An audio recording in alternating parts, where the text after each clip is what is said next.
প্রধানমন্ত্রী চীন সফর কাভার করছেন আমাদের সহকর্মী আরিফিন শাকিল। চীনের বেইজিং থেকে আমাদের সাথে যোগ দিচ্ছেন তিনি। আরিফিন, প্রধানমন্ত্রীর উপদেষ্টারা ব্রিফিং করেছেন, কি বললেন তারা একটু বিস্তারিত জানতে চাই, আর সেই সাথে আজ কি কি আনুষ্ঠানিকতা আছে সেটিও একটু জানাবেন।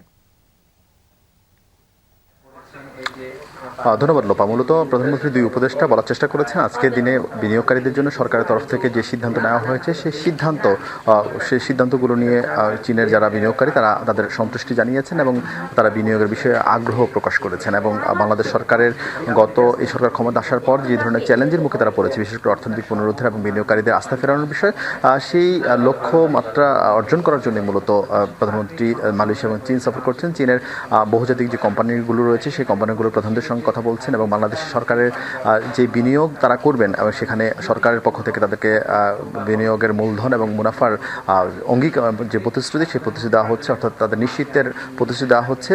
এবং সেই ক্ষেত্রে নতুন কেউ বিনিয়োগ করলে মাত্র 15 দিনের মধ্যে তিনি তার বিনিয়োগের কার্যক্রম বাংলাদেশে শুরু করতে পারবেন। এবং সেই সঙ্গে এই চীনে প্রথমবারের মতো বাংলাদেশ তাদের বিনিয়োগ কার্যালয়ে তারা স্থাপন করতে যাচ্ছেন এবং সেটি মূলত প্রধানমন্ত্রী তার আজকের যে ইনভেস্টমেন্ট সামিট সেই ইনভেস্টমেন্ট সামিটে সেটি তিনি পরিষ্কার করেছেন। প্রধানমন্ত্রী দুই উপদেষ্টা বলছেন যে তারা মূলত চেষ্টা করছেন সব ধরনের ব্যবসায়ীদের সঙ্গে তাদের যে সরকারের যে উদ্যোগ সেই উদ্যোগ সম্পর্কে তাদেরকে জানানো এবং সেই সঙ্গে তাদেরকে আকৃষ্ট করা বাংলাদেশের বিনিয়োগের বিষয়। এবং সেই সঙ্গে আজকে প্রধানমন্ত্রীর সঙ্গে চীনের পানি সম্পদ মন্ত্রীর একটি সাক্ষাৎ হয়েছে। সেই পানি সম্পদ মন্ত্রীর যে সাক্ষাৎ সেখানে বাংলাদেশের তিস্তা পদ্মা সহ বহুমত নদীর ব্যবস্থাপনা নিয়ে আলোচনা হয়েছে এবং দুই দেশ ঐক্যমতে পৌঁছেছে। দুই দেশ একসঙ্গে মিলে বাংলাদেশের নদীর ব্যবস্থাপনাকে তারা একটি জায়গা আনবে যাতে করে বাংলাদেশের মানুষ উপকৃত হয়। এবং পাশাপাশি আজকে বিকেল নাগাদ আরেকটি কর্মসূচি রয়েছে, প্রধানমন্ত্রীর সঙ্গে প্রধানমন্ত্রীর বৈঠক রয়েছে এবং সেখানে মূলত এখন পর্যন্ত 10টি সমঝোতা স্মারকে স্বাক্ষর হওয়ার কথা রয়েছে, যেটি মূলত আপনার সঙ্গে কথা বলার ঠিক 1 থেকে 1.5 ঘন্টা পর শুরু হবে। এবং বলা হচ্ছে সেখানে 10 থেকে 12টি বা 15টি হতে পারে।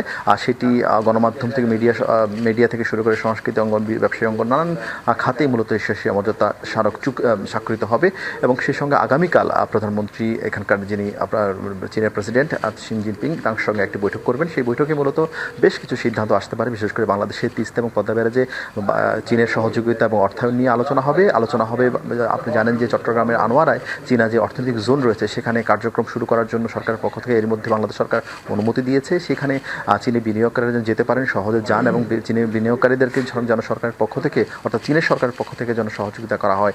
আর সেই রকম যে বৈঠকে সেই বিষয় নিয়ে বাংলাদেশের পক্ষ থেকে আলোচনা করা হবে। আজকের দিনে শুধুমাত্র প্রধানমন্ত্রীর সঙ্গে বিকাল নাগাদ একটি সমঝোতা স্মারকের যে অনুষ্ঠান সেটিও রয়েছে। এরপর আগামীকাল রাষ্ট্রপতির সঙ্গে বৈঠক করে ঢাকার উদ্দেশ্যে উড়াল দিবেন প্রধানমন্ত্রী তারেক রহমান। লোপা। আরিফিন, আপনাকে ধন্যবাদ আমাদের সাথে যোগ দেওয়ার জন্য।